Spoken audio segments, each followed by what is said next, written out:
Electronic device நம்ம கையில் இருந்து அதுக்கு அடிமைத்தனமாகும். எத்தனை பேர் சபைக்கு மொபைலை கொண்டாடாதீங்கன்னு சொல்ல வேண்டிய அவசியம் இருக்குது?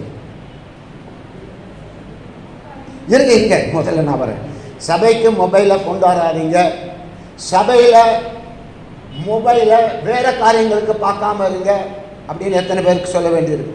எத்தனை பேருக்கு தெரியும் உங்களுடைய விசுவாசிகள் சபையில் செல்லை வச்சு வேற பார்க்குறாங்க, வசனத்தை பார்க்காம பாட்டை பார்க்காம வேற ஏதோ காரியத்தை பார்க்குறாங்கன்னு எத்தனை பேருக்கு?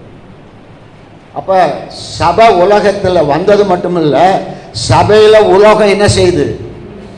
கிரியை செய்து கொண்டு இருக்கிற ஒரு காலகட்டத்தில் இருக்கும்.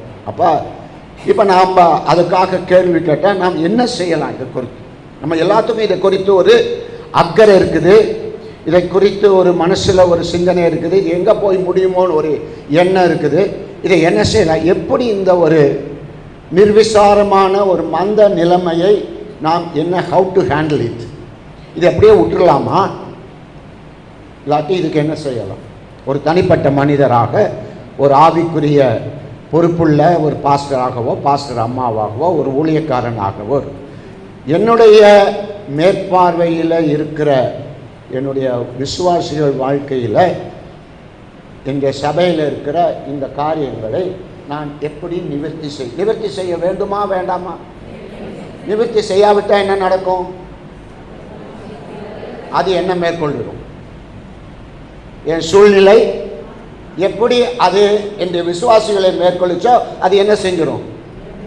தலைவனையும் மேற்கொள்ள ஆரம்பிச்சிடும். ஏன்னா நான் என்னதான் சொல்லி பார்த்தாலும் யாருமே கேட்க மாட்டேறாங்க, நான் எத்தனை முயற்சி எடுத்தாலும் யாரும் வரமாட்டேன்றாங்க.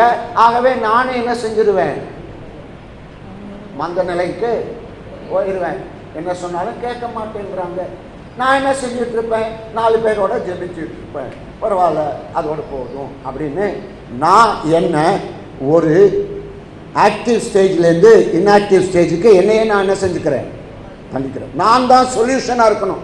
என் சபையில் இந்த காரியத்துக்கு யார் விடுதலை, அதற்கு அந்த வினாவிற்கு யார் ஆன்சராக இருக்கணும்? நான் தான். நானே என்ன செஞ்சிடக்கூடாது? கீழே இறங்கி ஒரு தடுப்பு. ஆகவே இந்த காரியத்துக்கு நான் என்ன செய்ய முடியும்? நாம் என்ன செய்யணும்? நம்ம எல்லாரும் we are facing that. ஆகவே நம்ம என்ன செய்யலாம்? நம்ம செய்யாட்டி நிச்சயமாக நமக்கு ஒரு தொடர்பு சரிவு இருக்கும். செஞ்சோம் நாம அந்த சரிவை நிறுத்தலாம், அதை சரிப்படுத்தலாம், அடுத்த தலைமுறையை நாம் எழுப்பலாம். நமக்கு முக்கியமாக ஒரு அடுத்த தலைமுறை, இன்னைக்கு இருக்கிற வாலிப சமுதாயம், வாலிப விசுவாசிகள் எப்படி எழும்புவார்கள் என்று நமக்கு என்ன செய்யுது? கேள்விக்குறி இருக்குதா இல்லையா?